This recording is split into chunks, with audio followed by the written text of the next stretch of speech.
लोकतंत्र के चौथे स्तंभ उत्तराखंड के सम्मानित पत्रकार बंधुओं को मेरा सादर प्रणाम। मैं देवेंद्र प्रजापति, प्रदेश प्रमुख शिवसेना उत्तराखंड। शिवसेना के पक्ष को सुनने के लिए आप आए, उसके लिए मैं आपका आभारी हूँ और आपका बहुत बहुत धन्यवाद करता हूँ। मित्रों, आज ये प्रेस का जो मुख्य कारण है वो ये है कि अभी आप देख रहे होंगे पिछले 20 तारीख से उत्तराखंड के अंदर शिवसेना में कुछ बाहर के लोगों द्वारा उठक पटक चल रही थी। जैसे कि आपको पता होगा कि पिछली 25 तारीख को हमारे उत्तर भारत के सम्मानित समन्वयक गुलाबचंद दुबे जी पधारे थे उत्तराखंड और उनके द्वारा एक प्रेस भी की गई थी। उनके हिसाब से मुझे उसकी खबर नहीं थी, इसलिए मैं उनके दौरे में नहीं आ पाया और मुझे आना भी नहीं चाहिए था। दूसरी चीज, उन्होंने यहाँ पर एक प्रेस करी। प्रेस के बाद मुझे प्रेस के माध्यम से, पेपर के माध्यम से, पोर्टल के माध्यम से पता चला कि उन्होंने कुछ पदों पर यहाँ नियुक्तियां भी करी, जबकि आप लोकतंत्र का चौथा स्तंभ है। आप भली भांति जानते हैं किसी भी राजनीतिक दल में समन्वयक या जैसे वो अपने आप को प्रवक्ता बोलते हैं, राष्ट्रीय प्रवक्ता, वो प्रवक्ता हैं और मुझे नहीं पता वो जिले के हैं कि विधानसभा के हैं कि महाराष्ट्र के हैं। तो जिस तरीके से वो नियुक्तियां कर गए, जैसे कि मैंने कहा कि आप भली भांति जानते हैं किसी भी राजनीतिक दल में कोई भी समन्वयक को नियुक्ति करने या किसी को पद से निकालने का अधिकार नहीं होता। 20 तारीख को उन्हीं के द्वारा उनके सहायक के द्वारा एक पत्र जारी किया गया, जिसमें मेरे नाम के आगे जो है निवर्तमान शब्द लिखा गया। निवर्तमान राज्य प्रमुख करके 4 बार इसमें लिखा गया और ये दुबे जी के सहायक यानी कि सचिव के हाथ से चला, उसके साइन है। दुबे जी ने इसमें साइन नहीं करे, ना जाने क्या कारण होगा कि उन्होंने इस तरीके का पत्र देकर या पत्र सोशल मीडिया के ग्रुपों में डालकर शिव सैनिकों के मन में, दिमाग में जो एक शंका पैदा करी, वो शंका उन्होंने ऐसा क्यों किया। अब जब इन सब चीजों को देखते हुए हमने, मेरे द्वारा और हमारी टीम के द्वारा, क्योंकि हमारी टीम भी इसमें नाराज थी, क्योंकि शिव सैनिक वही होता है जो बुराई के लिए लड़ सके। तो इन सबको ये लग रहा था कि जो चीज़ हो रही है वो गलत है, ऐसा नहीं होना चाहिए। तो हमने सभी ने मिलकर उन्होंने जो यहाँ पे आकर के जो किए, उनके प्रमाण के साथ हमने अपने राष्ट्रीय कार्यालय पर एक पत्र भेजा और हमने अपने राष्ट्रीय कार्यालय पर निवेदन किया कि ये जो चीज़ें हो रही हैं ये क्यों और कैसे हो रही हैं। तो मेरे पास आया है, जिसको मैं अपने राणा जी को बोलूँगा कि पत्र को पढ़ के बुलंद आवाज में थोड़ा सुनाएं, जिससे कि आपके माध्यम से समाज के अंदर जो चीज़ें शिव सैनिकों में पैदा की गई थी वो खत्म हो सके और उत्तराखंड की भोली भाली जनता एवं शिव सैनिक और जो समाज है उसको सही दिशा और सही चीज पता चल सके। जो पत्र हमारे पास आया है अपने शिवसेना मध्यवर्ती कार्यालय से, वो इस प्रकार है। विषय: शिवसेना पक्ष के मुख्य नेता व महाराष्ट्र राज्य के उप मुख्यमंत्री माननीय श्री एकनाथ शिंदे साहब के आदेशानुसार उत्तराखंड की नियुक्ति के संबंध में वंदनीय हिंदू हृदय सम्राट शिवसेना प्रमुख बाला साहब ठाकरे की हिंदुत्व विचारधारा और धर्मवीर आनंद दीघे साहब की शिक्षाओं को सक्रिय रूप से बढ़ावा देंगे।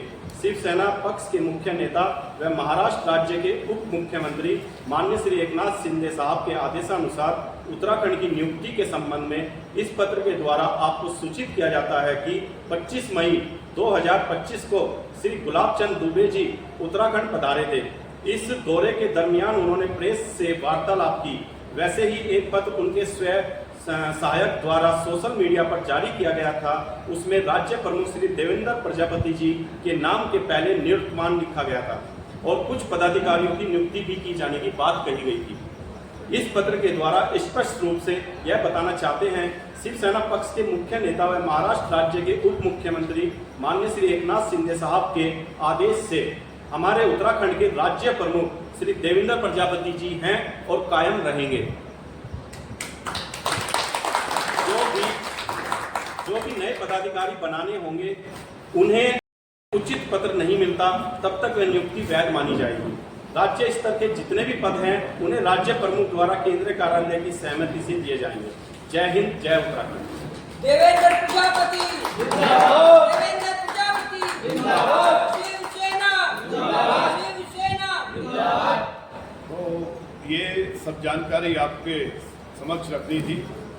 और एक चीज़ मैं और भी कहना चाहूँगा, क्योंकि मैंने देखा कि एक मेरे पत्रकार भाई ने एक सवाल उनसे किया था कि आपके जो प्रदेश अध्यक्ष हैं वो बड़े चर्चित रहते हैं कि आजकल के कटने दो गायें, होने दो बलात्कार। मुझे नहीं पता वो कौन है, लेकिन ये सवाल मैं ऐसा समझता हूँ कि आप लोकतंत्र का चौथा स्तंभ हैं।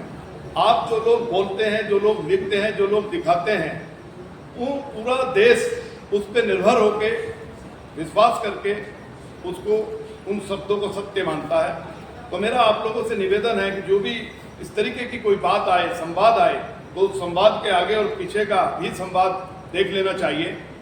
उस समय के हमारे जो कार्यकर्ता थे, जो हमने जिले की बॉडी में थे, तो जब भी मैं देहरादून आता था तो उनका सिर्फ यही कार्य होता था कि भाई साहब वहाँ बलात्कार हो गए हैं। जब भी मैं आता था, 2 दिन में आऊँ, 3 दिन में आऊँ, उनका यही शिकायत होती थी, वहाँ बलात्कार हो रहे हैं, वहाँ गायें कट रही है, वहाँ बलात्कार हो रहे हैं, वहाँ गायें कट रही है। मुझे ऐसा लगता था या तो उनका कुछ इन सब चीज़ों में निजी संबंध था, या वो उत्तराखंड की जो व्यवस्था है उसको खराब करना चाहते थे। ये आप भी जानते हैं और हम भी जानते हैं कि कितने बलात्कार, ऐसा नहीं मैं कह रहा हूँ कि हो नहीं रहे हैं, सब चीज़ें हो रही हैं, लेकिन कितनी हो रही हैं, क्या इतनी हो रही है कि उसकी रोज हर वक्त शिकायत लगाई जाए। उस बात पे मैंने उनको ये बोला था कि होने दो बलात्कार, कटने दो गायें, आप अपने संगठन को मजबूत करें। संगठन जब मजबूत होगा तो हम इन सब चीज़ों पे बुलंद तरीके से कार्रवाई करके उस पर हम कार्रवाई करा सकेंगे। तो मेरा पूरा संवाद ये था। इस पे भी मैं एक स्पष्टीकरण इस चीज़ का देने की प्रयास कर रहा हूँ आपको। और कोई सोशल मीडिया पे कोई इस तरीके की पिक्चर, कोई इस तरीके का जो वो है वो नहीं पड़ा था उसमें।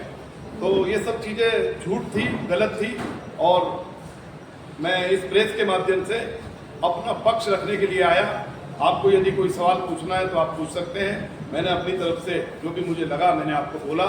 ये सत्य है कि जो लोग आज यहाँ पे आप पदाधिकारी यहाँ बैठे हैं, आप अपने हिसाब से किसी भी व्यक्ति पे अगर उंगली उठा करके पूछेंगे कि आपके पास जिम्मेदारी क्या है, तो वो व्यक्ति आपको शिवसेना के अंदर अपनी जिम्मेदारी बताएगा। ये सब नाराज थे, इस करके उस समय किसी भी प्रकार का कोई शिवसैनिक जो पदाधिकारी था उनकी भागीदारी उन्होंने नहीं करी, जिससे कि उनके कार्यक्रम विफल रहा। और वो अपनी मनमर्जी तरीके से, जैसे उन्होंने बोला कि देवेंद्र प्रजापति ने ऐसा बोला है तो आगे से वो नहीं बोलेगा, ये एक मुख्य नेता का मैं समझता हूँ, मैं उनकी निंदा नहीं कर रहा, मेरे बड़े भाई हैं, हमारे समन्वयक हैं, लेकिन मैं समझता हूँ कि अपने कार्यकर्ता के लिए जांच करने के बाद तब कोई टिप्पणी देनी चाहिए। ऐसा मुझे आपके माध्यम से उनको संदेश भी देना था। आप यदि कुछ पूछना चाहते हैं तो पूछ सकते हैं। देवेंद्र जी, ऐसी स्थिति बनी ही क्यों कि आपको आज स्पष्टीकरण देना पड़ा और उन्होंने पद की नियुक्ति करनी पड़ी? ऐसी मतलब उससे जो है शिव सैनिकों में भी कहीं ना कहीं वो जो संदेश गया वो गलत गया? नहीं, शिव सैनिकों में कोई संदेश गलत नहीं गया। और मुझे खुशी है इस बात की कि जो भी चीज़ होती है हुई है। माननीय एकनाथ शिंदे साहब ने परसों, क्योंकि ये लेटर 28 तारीख का आया हुआ है, 28 तारीख को 13 सेकंड उन्होंने मुझसे बात करी। उन्होंने मुझे प्यार से आशीर्वाद दिया, मुझे आश्वासन दिया और ये मेरे काम को, मेरी टीम के काम को सराहा। और उन्होंने कहा कि आप कार्य करिए, किसी प्रकार की दिक्कत परेशानी कुछ नहीं है और बहुत जल्दी माननीय एकनाथ शिंदे साहब उत्तराखंड आएंगे, ऐसा उन्होंने मुझे बोला है। देखिए, उस समय यदि आप आज भी फोटो देखें उस समय की उन कार्यक्रम की, तो वहाँ पे किसी भी प्रकार का कोई पदाधिकारी उपस्थित नहीं था। शिवसैनिक के अंदर अगर इस तरीके की, मैं समझता हूँ कि अगर ऐसी कुछ भ्रमरता या कुछ इस तरीके की शिवसैनिक के दिलो दिमाग में कोई ऐसी बात होती तो वहाँ सब लोग पहुँचते। सब लोग आजकल के समय में सोशल मीडिया है, आजकल के समय में सब लोग समझदार हैं, सब जानते हैं, और उन्होंने नियुक्ति नहीं एक घोषणा करी। मुझे अफसोस है कि ना जाने किस प्रभाव में आकर वो इस तरीके का कार्य कर गए, तो इस चीज़ का मुझे अफसोस है। देवेंद्र जी, एक अंतिम सवाल मेरा ये है कि आए दिन गौ हत्या की घटना, बलात्कार की घटनाएं, जबकि इस वक्त संगठित होकर के संगठन काम कर रहे हैं, शिवसेना काम कर रही है, बजरंग दल काम कर रहे हैं, हिंदू रक्षा दल काम कर रहे हैं, ऐसे बहुत सारे दल हैं जो अलग अलग तरीके से काम कर रहे हैं, लेकिन घटनाएं बढ़ रही हैं। इसके पीछे का कारण क्या है?